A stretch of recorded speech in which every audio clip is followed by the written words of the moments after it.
put some facts right there. We'll just stand here in awkward silence while it just kind of scrolls through. Scrolling through.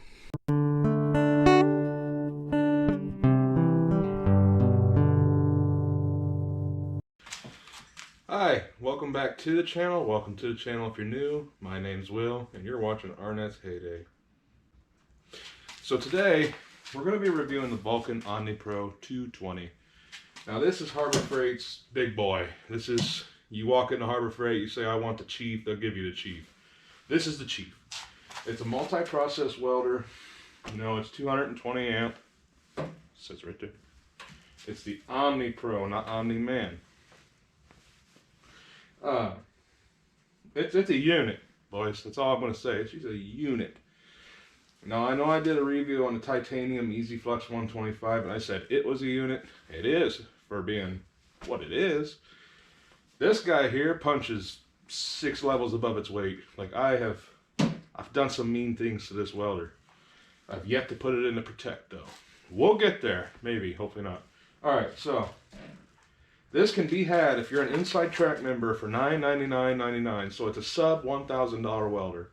That's a multi-process. It can do TIG, MIG, flux core, stick, and it can run a spool gun for aluminum. The only thing I haven't run off this is TIG, because I have a dedicated TIG welder. We'll get into that later. But all the things this offers, it does them well. It's not the best at all of them. It's good at all of them. If you want a dedicated TIG machine, Harbor Freight's got you on the Vulcan. They have the titaniums too. Between the two, I honestly went in to buy a titanium, the 200 Unlimited, but this is what they had in stock, so I ended up buying it, and I have not been disappointed. So you can be had under $1,000 if you're an Inside Track member, which I recommend doing if you go there a lot. So when we open this puppy up, let's get you in there. So when you open this bad boy up, you can see here you've got your rated duty cycles. And you can see it's MIG and flux, TIG, and stick. Now, they're pretty similar, but not, if you know what I'm saying. But you also notice there's 2 levels of duty cycle. This is a dual voltage machine. You can run 120 volt. If you don't have a 220 hookup, this is still a spectacular machine on 120. I used it for months on 120, and it was doing just fine. But 240 is obviously its own league ahead of 120. But if you don't have 220, still a fantastic investment.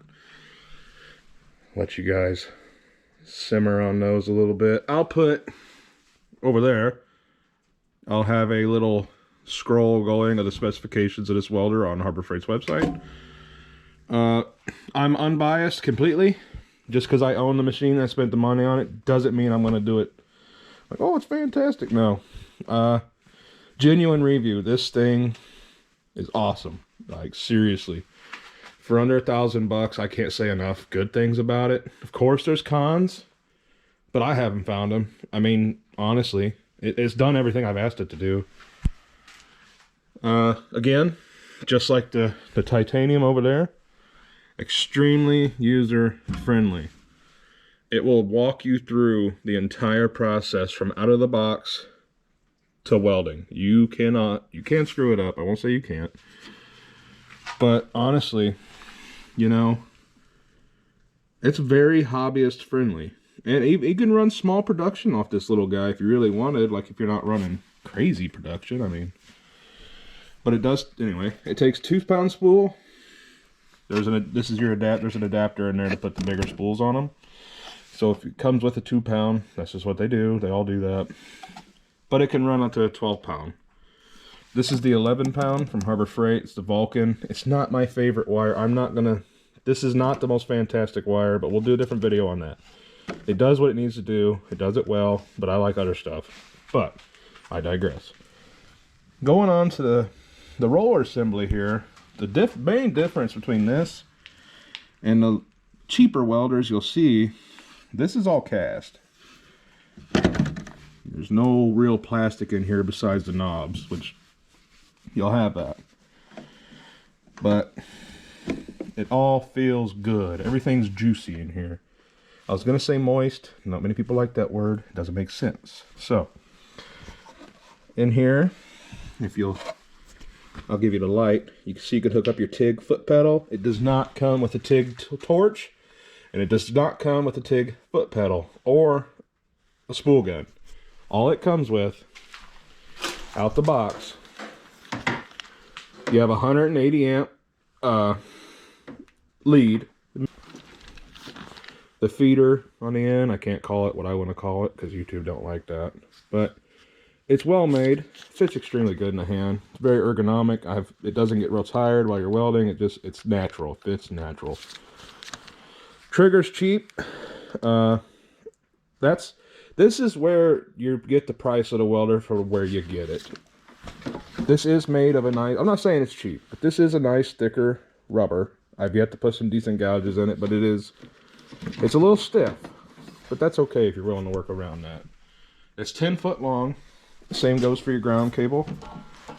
It's 10 foot. I switch the grounds out as soon as I buy a new welder.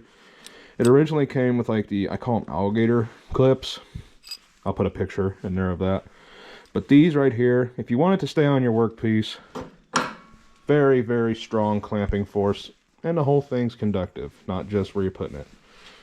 All right, so like I said, that is where you're gonna see the price reflection of this welder. It's sub $1,000. All the money went in here. The accessories, they're good. They're not bad, fellas, but they're good. They're what they are. So we have a full color LCD display. I think it's, yeah, about 4 inches. We're gonna fire this puppy on. Check that display out. She's a little louder than the titanium is, but it's a lot bigger. So when you fire it up, you're not going to see this screen here. You're going to see this screen. And this is all your settings.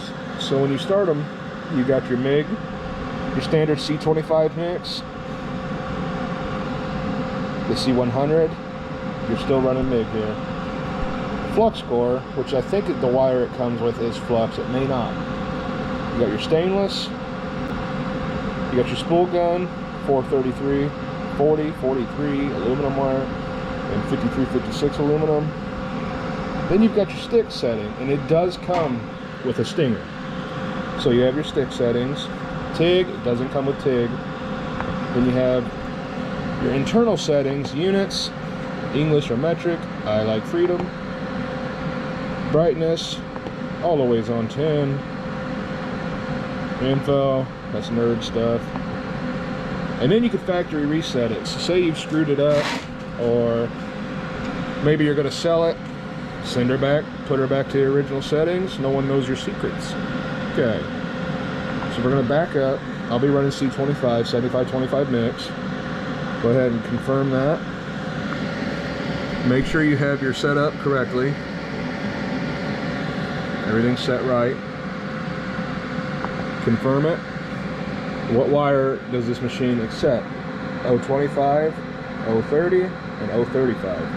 I like running 030 because I do a lot of thinner material, sometimes truck panels and stuff. You can run it all on 240 volt. You can run it all the way down to 18 gauge, and on 120, I believe it goes even lower than that, obviously. Quarter inch is the fattest it'll go on presets. So this will get you in the ballpark. So go ahead and confirm that. And you can see it already sets some settings up for you. Now, you can finagle it even further. You know, you can change all this stuff. You can even put a spot weld on it. You can recall your last setting, or you can save. Do you really like this setting? Save it. I'm not going to do that because I have my memory set, but again, it's pretty intuitive for what you're getting. Remember, sub $1,000 here. You're not spending a lot of money on this. It's not cheap, but it's not a lot. So your setup, I like to run about 430, 23.5 if I want to be welding on quarter inch, which quarter inch is what we have tacked up here. And now I know what you're thinking, not every time I'm going to be welding on clean steel. Well, I left her a little grungy on the back. Now, if you're a good welder and you're doing stuff right, clean that metal. Don't you dare weld on that rust, unless you have to. Hey, rusty exhaust, you know, anything like that. Sometimes you gotta do what you gotta do. So I'll show you that this welder is capable of pushing through a decent amount of contamination. So I'm gonna go ahead and put this back on its cart. The cart can be had at Harbor Freight for $150, I believe. So I'm gonna go ahead and get this guy back on its cart, and we're gonna set some welds up.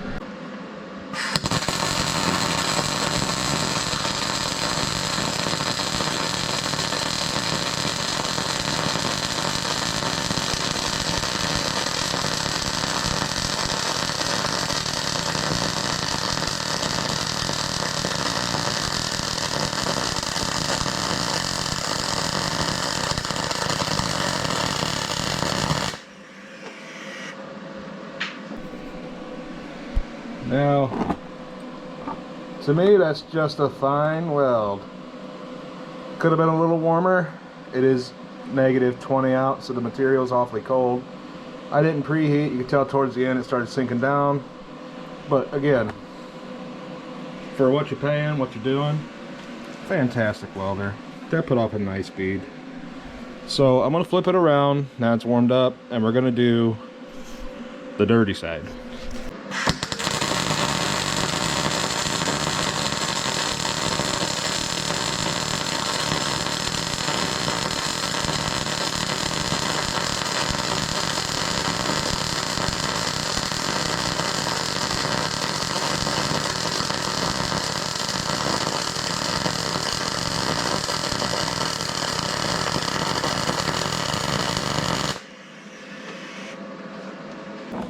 Like I said, she's very, very capable. So basically, all in all, it's... turn this noisy thing off. Very, very, very capable machine. Again, for sub $1,000, you could spend $2,000–3,000 and get a bigger brand I'm not going to mention.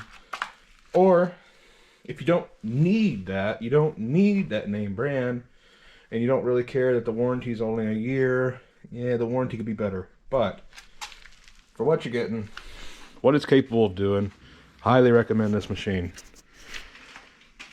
Only if you need it. Now, don't go out and spend $1,000 on this if you're only needing a $200 machine, because they have that option as well. This is escalation of force. I'll put in some pictures of things I've done with this.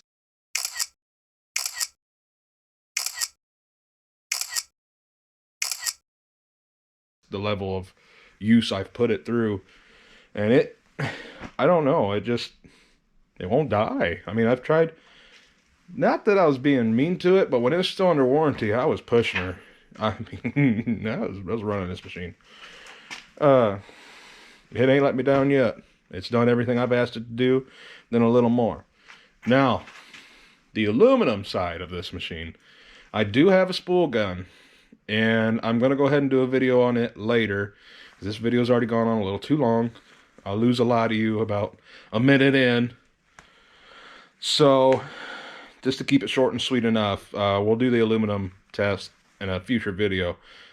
But let me just tell you, you'll be surprised how well it can do spool gun. It does a fantastic job on aluminum. It can do whatever you want it to, guys. I mean, you can build a race car with this thing if you really wanted. I mean, it wouldn't be the best race car. It'd be a Ricky Bobby car, but hey. Not even Ricky Bobby, more like Joe Dirt. But, enough. It's a good welder. It's a good welder. Let's just keep it at that. I hope you guys enjoyed the video, and there will be more content coming soon. Stick around, and appreciate you guys watching it. Thank you.